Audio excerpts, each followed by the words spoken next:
6 ਫੁੱਟਾ ਪੱਖਾ ਆ 6 ਫੁੱਟਾ John Deere 5039 ਤੇ 6 ਫੁੱਟਾ ਪੱਖਾ 3 ਪਰਾਂ ਵਾਲਾ 6 ਫੁੱਟ ਦਾ ਪੱਖਾ ਆ ਤੇ 5039 ਜੌਨ ਡੀਅਰ ਆ।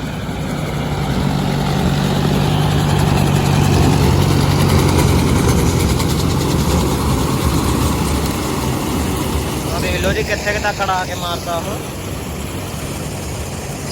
एक कलसी किंग का पक्खा है जी, कलसी किंग का। चैनल को सबसक्राइब जरूर करो जी।